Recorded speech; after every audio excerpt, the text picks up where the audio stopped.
A cidade de São Paulo tem vários prédios antigos. E a Vila Itororó é um deles. A repórter Letícia Santini foi conhecer o edifício da Belle Époque brasileira.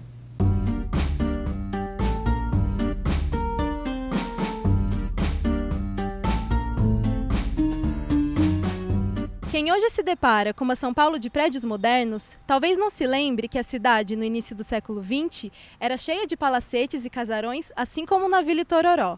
Ao caminhar por essas ruas, é possível reviver o passado e redescobrir as histórias desse lugar.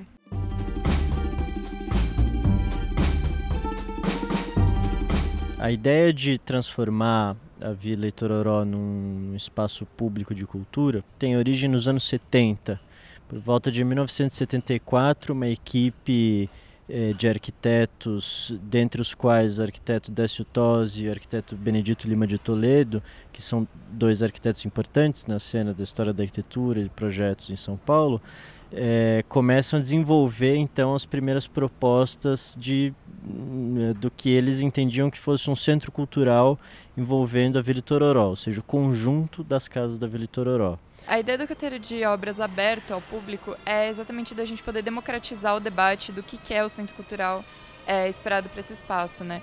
Então, se aqui sempre foi um lugar de habitação e foi uma vila de habitação, as pessoas moraram aqui ao longo de muitos anos, quase 100 anos que as pessoas têm esse espaço como um local de habitação mesmo.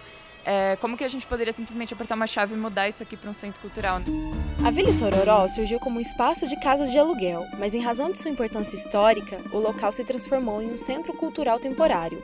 Hoje, aulas de marcenaria, artes e visitas guiadas com debates sobre habitação fazem parte do cotidiano da vila. Abrir as discussões, abrir o espaço físico e acolher as pessoas que tenham interesse em participar do projeto, procurando o envolvimento, preferencialmente dos ex-moradores, mas nada compulsório, né? Então, dentre esse grupo de pessoas, tem pessoas que se interessaram então de participar do projeto. Então, de maneira espontânea, participam de algumas reuniões, de tomadas de decisões, especialmente com relação aos usos, né? É preciso entender que a Vila Itororó é um pedaço de cidade, não é um edifício só. É um conjunto de edifícios. Isso torna as coisas muito mais complexas. Idealizada pelo arquiteto Francisco de Castro, a vila foi construída na década de 20 e é considerada patrimônio histórico e cultural da cidade de São Paulo. Se costuma dizer que a vila inteira foi construída com materiais reciclados de demolição. É uma meia-verdade. Em primeiro lugar, essa questão ela tem um fundo de realidade, porque se a gente olhar, por exemplo, para os tijolos, a gente vai encontrar uma série de marcas de tijolos. Então deve ter umas 30 olarias, mais ou menos, no mínimo, que estão aqui. E aí tem a história que o palacete foi construído com os restos do Teatro São José. Olhando umas fotos do Teatro São José, a gente encontra alguns ornamentos que de fato estão na Vila Itororó, mas não é no palacete, é na Casa das Carrancas, que é outra casa que é ao lado, que ela é chamada assim porque ela não são carrancas, são mascarões teatrais, e esses mascarões a gente vê nas fotos do São José. Ao todo, hoje, são 11 edificações, mais o galpão, né, que é o que faz o atendimento ao público, que ele é dos anos 30 pelo menos. Tem o Palacete, que é o prédio que está aqui atrás de mim, que é a casa do senhor que construiu a Vila Itororó.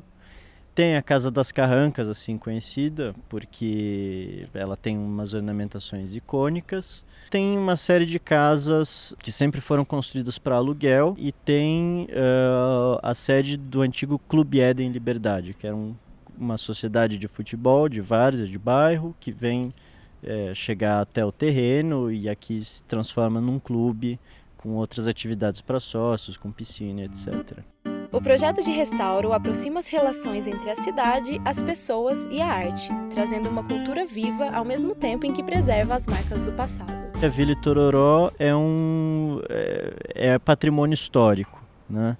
Ou seja, por conta de uma série de características históricas e artísticas, ela tem relevância para o entendimento do desenvolvimento da arquitetura na cidade de São Paulo. Até o momento, o nosso trabalho como arquitetos, eu não sou só eu sozinho, né, tem sido um trabalho um pouco mais técnico, mas é um pressuposto para depois acontecer esse encontro direto, né, com os grupos de pessoas que não são só os ex-moradores envolvidos com a questão da ocupação, da habitação, ou seja, da vivência, né, no espaço futuro da Vila Itororó. Em geral, em São Paulo, eu acho que o que a gente tem muito na questão da arquitetura é, tipo, ou arquitetura de luxo, né, que é muito intocável, assim, pelo público em geral, e quando é uma arquitetura aberta ao público, tipo, museus e tal, é quase como se a gente colocasse uma redoma de vidro e as pessoas não podem tocar, né, e aqui a gente tenta fazer exatamente o contrário. Então, desde a questão da obra, a gente já está aberto para o público visitar, participar, discutir, né, o que se espera desse espaço, mas não só isso, acompanhar a obra, então ver o que está acontecendo, poder discutir todas essas questões, né, eu acho que isso é muito interessante, muito rico, e acho que poderia ser replicado até em outros lugares da cidade, né, porque acho que é uma forma da gente ver a arquitetura de um jeito um pouco diferente do que é hoje aqui em São Paulo, principalmente.